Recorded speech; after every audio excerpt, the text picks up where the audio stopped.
Hola, mi nombre es Juan Ignacio Sin y con Martina Rara, Juana Corel y Manuela Mayer vamos a contarles quién fue el general Francisco Franco y qué es el franquismo.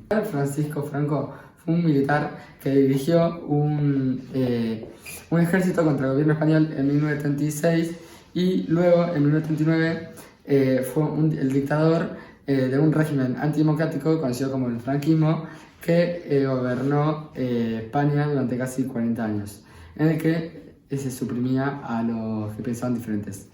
Franco valoraba sobre todo el orden y la autoridad y desconfiaba del liberalismo, del capitalismo y de la democracia, ya que creía que estos eran los causantes de la decadencia de España en el siglo XX.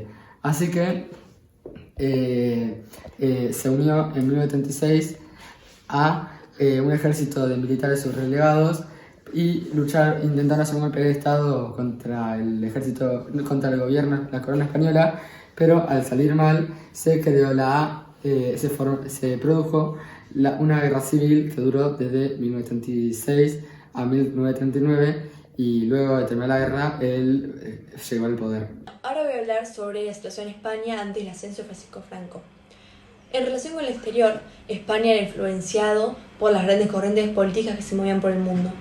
En los años 30, el fascismo italiano y el nazismo alemán se hicieron con el gobierno de ambos países, y en cambio la Unión Soviética se consolidaba por la dictadura comunista de Stalin.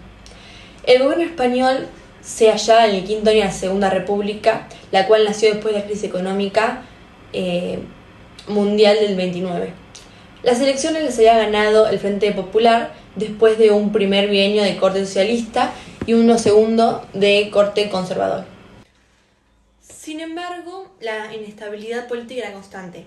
Algunos querían la vuelta a la monarquía alfonsina, otros querían un gobierno fascista, otros querían la revolución y el camino de una dictadura comunista.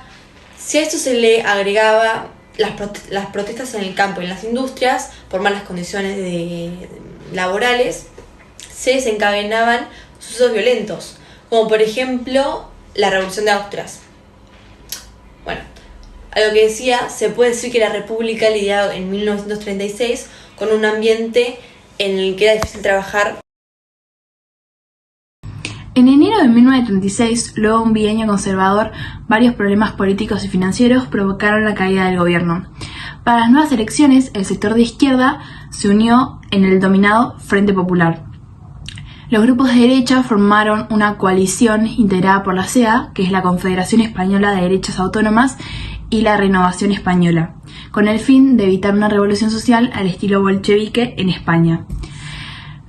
El Frente Popular triunfó en las elecciones, lo que agudizó aún más las tensiones entre la izquierda y la derecha, los campesinos, trabajadores y terratenientes, y también entre la Iglesia y el Estado.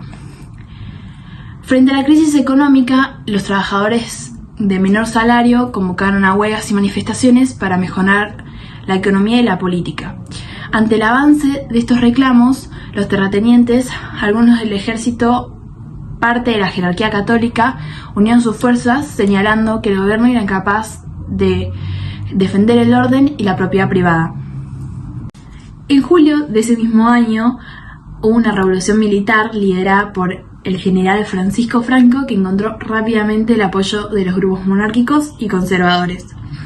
Italia y Alemania siguieron aprovisionando a las fuerzas de Franco, mientras que la Unión Soviética proporcionó asesores militares, tanques y aviones de guerra a la República.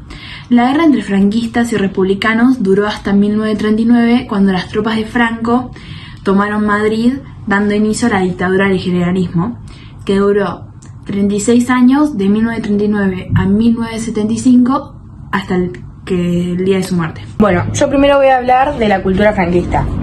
Para empezar, en esta época los autores ideológicos eran totalmente opuestos o tenían diferentes criterios o opiniones a lo que era el franquismo.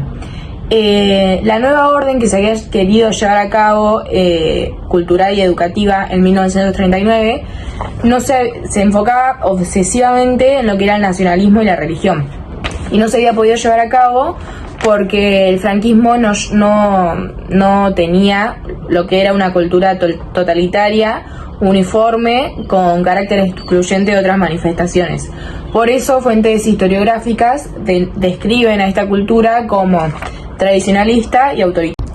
Durante la posguerra sí que significó una cultura de imposición con actitudes de reconquista o imperiales y una fuerte represión y sistemática hacia el sistema educativo y distintas instituciones culturales. En el reparto de parcelas de poder de las familias del franquismo, que eran los católicos, los azules, los monárquicos y algunas de otras tendencias, correspondieron a cada una de ellas ámbitos ministeriales y funciones no siempre bien delimitadas. Por ejemplo, a los católicos les había tocado el Ministerio de Educación Nacional, que se basaba en la política cultural, y a los azules les había tocado política social y el aparato del movimiento nacional, que era que tenían que tener una presencia totalitaria en la vida privada y en la vida pública. Las principales características de la prensa de esta época eran que contaban con una censura previa y con las llamadas consignas, que estas permitían al Ministerio de Información y de Turismo poder ordenar la inserción de artículos y de editoriales con una delimitada información, con un delimitado contenido. Bueno, ahora voy a hablar de cómo se veía a la mujer en esta época del franquismo. A la mujer se le veía como un ser de menor edad que pasaba de la tutela del padre a la del marido y que tenía un papel y tenía que cumplir con el papel de cuidar a los hijos, cumplir con las tareas del hogar y ser una esposa obediente. Bueno, los principales opositores del franquismo fueron los comunistas, los socialistas, los anarquistas y los que defendían la democracia y la libertad, ya que esos tenían ideales completamente diferentes a los de los franquistas. Aunque estos opositores no podían decir sus ideales libremente, ya que eran castigados duramente, haciéndolos desaparecer o fusilándolos. Y se dice que aproximadamente más de 140.000 personas fueron fusiladas en esa época. Bueno, ahora hablando sobre la situación económica de España durante esta etapa, sorprendentemente fue una de las mejores etapas que tuvo España refiriéndose a su economía, porque la peor fue la de la guerra civil. Liberalizar mercados y proteger la vida y propiedad de los ciudadanos fue algo que sirvió mucho para poder desarrollar su economía, y fue algo que hizo Franco en la segunda etapa. Bueno, ahora voy a hablar sobre la derrota del régimen de Francisco Fernando, quien murió el 20 de noviembre de 1975, y tras su muerte el sistema entero se tambaleó, se derrumbó, porque ya no había una imagen que someta a la sociedad. España pidió un cambio, y las movilizaciones para lograrlo llegaron casi de inmediato. Mientras las manifestaciones y las huelgas tomaban las calles de todo el país, Juan Carlos I forzaba la dimisión de Arias Navarro y ponía al frente a Adolfo Suárez, que lideraría la reconversión hacia la democracia. El régimen franquista cayó de hecho en diciembre de 1976, cuando las Cortes franquistas aprobaron la ley para la reforma política. Basándonos en los términos legales del régimen, esta ley demostraba el sistema del franquismo desde dentro y abría las puertas a la instauración de un modelo democrático. Al año siguiente se legalizaron el resto de los partidos, incluyendo el Partido Comunista Español, y se convocaron elecciones mediante las Cortes Constituyentes.